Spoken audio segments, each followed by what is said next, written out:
Chapter 3. Abelard's hooves thundered dully on the soft turf of Hackham Heath as they drew near to the trouble spot. Now that he was closer, Holt could see that the Wargle attack was being spearheaded by one of Morgarath's special units. They were all larger than normal, selected for size and strength and savagery. And they cared nothing for their own losses as they battered their way forward. Maces, axes, and heavy two-handed swords rose and fell and swept in horizontal arcs. Men from the Araluen army fell before them as they advanced in a solid wedge shape. Holt was still 40 meters away, and he knew he would arrive too late. The Araluen line had bowed backwards before the onslaught. Any second now, it would crumble unless he acted. He reined Abelard to a sliding stop. "Steady," he said, and the little horse stood rock still for him, disregarding the terrifying cacophony of battle noise and the awful metallic smell of fresh blood. Holt unslung his bow and stood in his stirrups. Then he began to shoot. He had 3 arrows in the air before the first struck the Wargle leading the attacking wedge. Holt had chosen his most powerful bow for the battle, one with a 90-pound draw weight at full extension. 40 meters was point-blank range for such a weapon. The heavy, black-shafted arrow slammed through the beast's corselet of toughened leather and bronze plates and dropped him where he stood.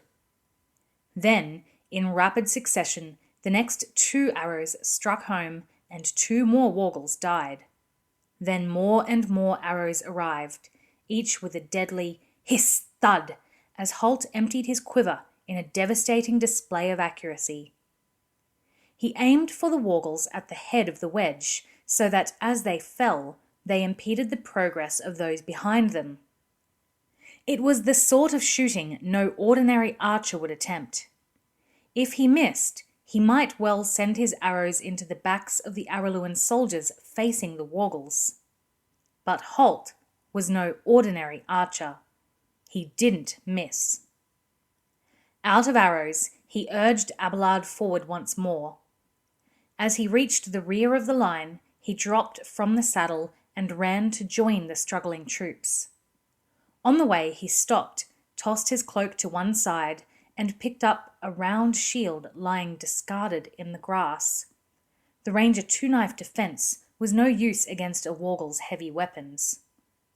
He hesitated a second, looking at a long sword that lay beside a dead knight's outstretched hand. But it was a weapon he was unfamiliar with, and he discarded the notion of using it. He was used to his sax knife, and its heavy, razor-sharp blade would be perfect for close fighting. He drew the sax now as he ran forward, forcing his way between the soldiers.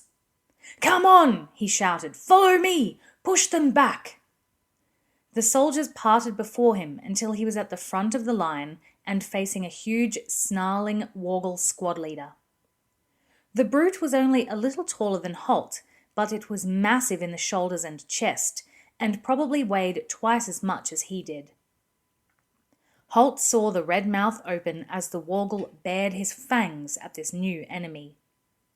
A spiked mace swung horizontally at him, and he ducked beneath it, instantly coming upright and driving forward with his sax, sinking it deep into the beast's ribs. He saw a sword coming from the left, blocked it with the shield, then kicked the huge Wargle off the point of his sax, sending the dying monster sprawling. "Come on!" he shouted again, slashing his blade across another Wargle's throat and springing forward. He dodged another sword and stabbed twice at a Wargle facing him, buffeting it aside with the shield as it doubled over in agony. The Wargles were immensely powerful, but they were clumsy, and Holt had the speed and reflexes of a snake. He ducked and weaved and cut and stabbed, carving a path forward. And now he sensed someone moving up behind him, heard another voice echoing his cry. "Come on! Forward! Push them back!" The hesitation in the Wargle's attack caused by Holt's volley of arrows, and his sudden appearance as he darted forward and took the fight to the enemy, gave the Araluen soldiers new heart. They began to follow Holt and his unidentified companion, moving forward once more. Holt turned momentarily to glance back. He saw a stockily built sergeant a pace behind him and to his right, armed with a spear. As Holt looked, the sergeant thrust the spear forward, skewering a Wargle so that it screeched in agony. The man grinned at him. "Keep going, Ranger! You're getting in my way!" Behind him, others were following, forming their own wedge now and driving deeper and deeper into the Wargle line. Holt faced the front once more. A Wargle came at him, axe drawn back for a killing blow. The sergeant's spear shot forward over Holt's shoulder, taking the Wargle in the throat and stopping it dead. "Thanks," Holt called without looking. 2 more Wargles were coming at him. He sidestepped the sword thrust of the first, felt his foot turn as he trod on the arm of a dead enemy, and tumbled sideways to the ground. The second Wargle had swung a club at him, and the stumble probably saved his life. The club struck only a glancing blow, instead of shattering his skull with a direct hit. But it stunned him, and he hit the ground, losing his grip on the sax knife. He tried to rise, but was hampered by the shield on his left arm. Dully, he realized that the Wargle with the club was standing on the shield, preventing his rising. He looked up, still dazed by the glancing blow, and saw the club go up again. So, this is it, he thought. He wondered why he felt such a stolid acceptance of his own death. Maybe the blow to the head had slowed him down. He watched, waiting calmly, fatalistically, for the club to descend. Then a flicker of light blazed over him, gleaming off a spearhead that buried itself in the Wargle's chest. The force behind the spear thrust shoved the creature backwards. It gave a hoarse screech of pain and fell, passing out of Holt's line of sight. The sergeant jumped nimbly over Holt's fallen form, dragged his spear free of the dead Wargle's body, and stood with feet braced wide apart, protecting Holt from further attacks. He thrust again with the spear, and another Wargle retreated hastily. Then a battle-axe smashed down onto the spear shaft, and the heavy iron head went spinning away, leaving the sergeant with nothing more than the 2.5-meter ash spear shaft. Holt's head swam, and his vision blurred. The blow to the head had definitely done him some damage. His limbs were weak, and he couldn't find the strength to rise. The scene before him seemed to unfold at a slow, dreamlike pace. The sergeant took one look at the headless spear, shrugged, then whirled the heavy ash shaft in a circle, smashing it against another Wargle's helmet. Holding the shaft in both hands now, like a quarterstaff, he thrust underarm at a second enemy, driving the end deep into the Wargle's midsection. "Look out!" Holt's attempted shout of warning was nothing more than a croak. He had seen a third Wargle, crouching low and concealed behind his companions, a jagged-edged sword ready to thrust. One of the injured Wargles grabbed at the spear shaft, dragging the sergeant off balance, and the sword blade shot forward like a serpent striking. Red blood flowed from the sergeant's side where the sword had taken him. But still, he didn't falter. He jerked the spear shaft free of the enemy's grip, and, with an overhand action, as if he were casting a spear, he slammed it straight forward, hitting the Wargle who had wounded him straight between the eyes with the blunt end of the shaft. The Wargle screamed and fell, throwing his hands to his shattered forehead and dropping the sword as he did so. Instantly, the sergeant seized it, tossing the spear shaft aside. Now he struck left and right with blinding speed and opened great slashing wounds in 2 more Wargals.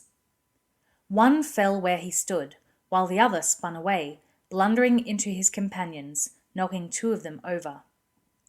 The sergeant parried a short iron spear thrust coming from his right. Another stabbed out from the left and struck him in the thigh. More blood flowed, yet still he fought on. He killed the Wargal behind the spear with almost contemptuous ease.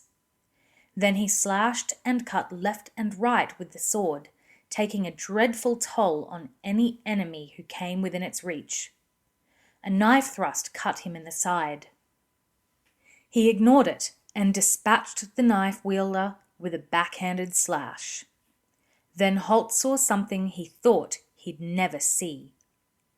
As the blood-stained figure drove forward, sword rising and falling, hacking and cutting and slashing and stabbing, a tide of fear swept over the Wargals. Morgorath's hand-picked shock troops, who, up until now, had feared nothing short of mounted, armoured knights, fell back in terror before the bloodied, death-dealing figure with the sword. And, as they did so, the men of the Araluen army found new heart and swept forward in the wake of the sergeant. He was badly wounded, but he continued fighting until his comrades surged past him, slamming into the demoralized Wargals and screaming in triumph. For a moment, the sergeant stood in an empty space on the battlefield. Then, as the second rank of Araluen fighters poured past him to reinforce the first, and the Wargal line broke and retreated in total confusion, their hoarse, wordless screams filling the air, his knees gave way, and he sagged to the ground. The noise of the battle moved away from them, receding like a tide, and Holt finally managed to free his arm from the shield, still pinned to the ground by a Wargal's dead body. He tried to rise to his feet, but the effort was beyond him. Instead, he crawled painfully to the fallen sergeant, dragging himself over the sprawled bodies of the Wargals the man had killed. In spite of his wounds, the sergeant was still breathing, and he turned his head painfully as the ranger approached. He managed a weak smile. "We showed him, Ranger, didn't we?" Holt could barely hear the voice, and his own was a croak as he answered. "That we did. What's your name, Sergeant?" "Daniel." Holt gripped his forearm. "Hold on, Daniel. The healers will be here soon." He tried to put as much encouragement into the words as possible, but the sergeant shook his head. "Too late for me." Suddenly the man's eyes were filled with urgency. He tried to rise but fell back. "Rest easy," Holt told him, but Daniel raised his head wearily and leaned towards him. "My wife," he managed to gasp. "My wife and the baby. Promise me you'll—" He coughed and blood rolled down his chin. "I'll look out for them," Holt told him. "But don't worry, you'll be fine. You'll see them soon." Daniel nodded and let his head fall back. He took a long, shuddering breath. Then he seemed to relax, and his breathing became easier, as if Holt's promise had lifted an enormous burden from his mind. Holt heard voices then, and footsteps nearby. Then gentle hands were rolling him over, and he found himself looking up at the concerned faces of a pair of medical orderlies who were setting down a litter beside him. He gestured weakly towards Daniel. "I'm all right," he said. "Take the sergeant first." The nearest orderly glanced quickly at Daniel and shook his head. "Nothing we can do for him," he said. "He's dead."